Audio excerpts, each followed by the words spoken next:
ಎಲ್ಲ ವಿದ್ಯಾರ್ಥಿಗಳಿಗೆ ಗಣರಾಜ್ಯೋತ್ಸವದ ಹಾರ್ದಿಕ ಶುಭಾಶಯಗಳೊಂದಿಗೆ ಕನ್ನಡ ಆಕ್ಟಿವ್ ಟೀಚರ್ ಯೂಟ್ಯೂಬ್ ಚಾನಲ್ಗೆ ಆತ್ಮೀಯವಾದ ಸ್ವಾಗತ. ಪ್ರಿಯ ವಿದ್ಯಾರ್ಥಿಗಳೇ, ಇವತ್ತಿನ ಈ ಒಂದು ವಿಡಿಯೋದಲ್ಲಿ ನಾವು ಗಣರಾಜ್ಯೋತ್ಸವದ ಪುಟ್ಟದಾದ ಮಹತ್ವದ ಭಾಷಣವನ್ನು ತಿಳಿದುಕೊಳ್ಳೋಣ. ತಾವು ನಮ್ಮ ಕನ್ನಡ ಆಕ್ಟಿವ್ ಟೀಚರ್ ಯೂಟ್ಯೂಬ್ ಚಾನಲನ್ನು ಸಬ್ಸ್ಕ್ರೈಬ್ ಮಾಡ್ಕೊಂಡಿಲ್ಲ ಅಂದರೆ ಈಗಲೇ ಸಬ್ಸ್ಕ್ರೈಬ್ ಮಾಡ್ಕೊಳ್ಳಿ ಮತ್ತು ಬದಿಯ ಬೆಲ್ಲನ್ನು ಒತ್ತಿ. ಸರಿ, ಹಾಗಾದರೆ ನಾವು ಭಾಷಣವನ್ನು ಶುರು ಮಾಡೋಣ. ಎಲ್ಲರಿಗೂ ಶುಭೋದಯ. ನನ್ನ ಹೆಸರು ಪ್ರೀತಮ್. ಇಂದು ನಾವು ನಮ್ಮ 75ನೆಯ ಗಣರಾಜ್ಯೋತ್ಸವವನ್ನು ಆಚರಿಸುತ್ತಿದ್ದೇವೆ. ಜನವರಿ 26 ನಮ್ಮ ದೇಶಕ್ಕೆ ಅತ್ಯಂತ ಹೆಮ್ಮೆಯ ದಿನ.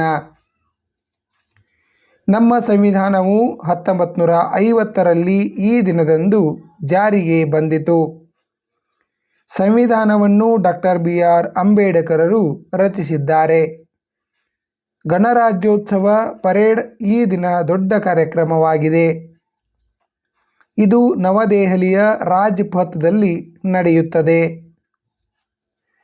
ಇದು ಪ್ರತಿಯೊಬ್ಬ ಭಾರತೀಯರಲ್ಲಿ ರಾಷ್ಟ್ರೀಯತೆಯ ಭಾವನೆಯನ್ನು ತುಂಬುತ್ತದೆ.